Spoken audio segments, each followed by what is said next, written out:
ሳይንስ ሊያስረዳቸው ያልቻላቸው 7 አስደናቂ ቦታዎች።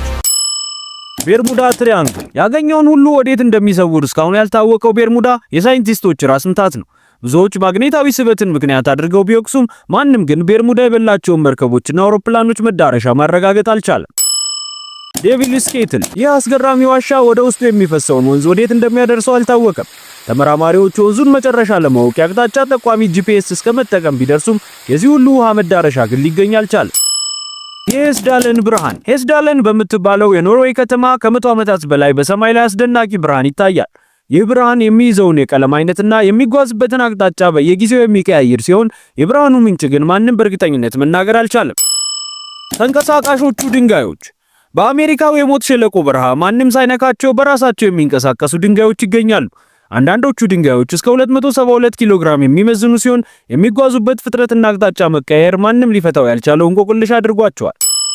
የእሳቱ ፏፏቴ። ይህ ፏፏቴ ለብዙ ምዕት ዓመታት ከስሩ መንደዱን ያላቋረጠ እሳት መገኛ ነው። ተመራማሪዎች ከስሩ የሚፈልቅ የተፈጥሮ ጋዝ ስላለ ነው የሚል መላምትን ቢያስቀምጡም በርካቶች ግን ለዚህን ያህል ጊዜ የሚቀጣጠልን እሳት የሚያነድ ጋዝ አይኖርም ባዮች ናቸው። የጠፋችው ከተማ። በ1930ዎቹ ኢኑዊት የተባሉ ህዝቦች በካናዳ አንጂኩኒ ሐይቅ አካባቢ ይኖሩ ነበር። በወቅቱ የእንስሳትን ጸጉር በመሰብሰብ ይተዳደር የነበረው ጆይ ላቤል የተባለ ሰው እነዚህ ህዝቦች ይኖሩበት ወደ ነበረው ቦታ ሲሄድ ያጋጠመው ግን እስከዛሬም ለብዙዎች ያልተፈታ እንቆቅልሽ ነው። ጆይ በቦታው ሲደርስ ሙሉ የአካባቢው ነዋሪዎች የደረሱበት ሳይታወቅ ጠፍተዋል።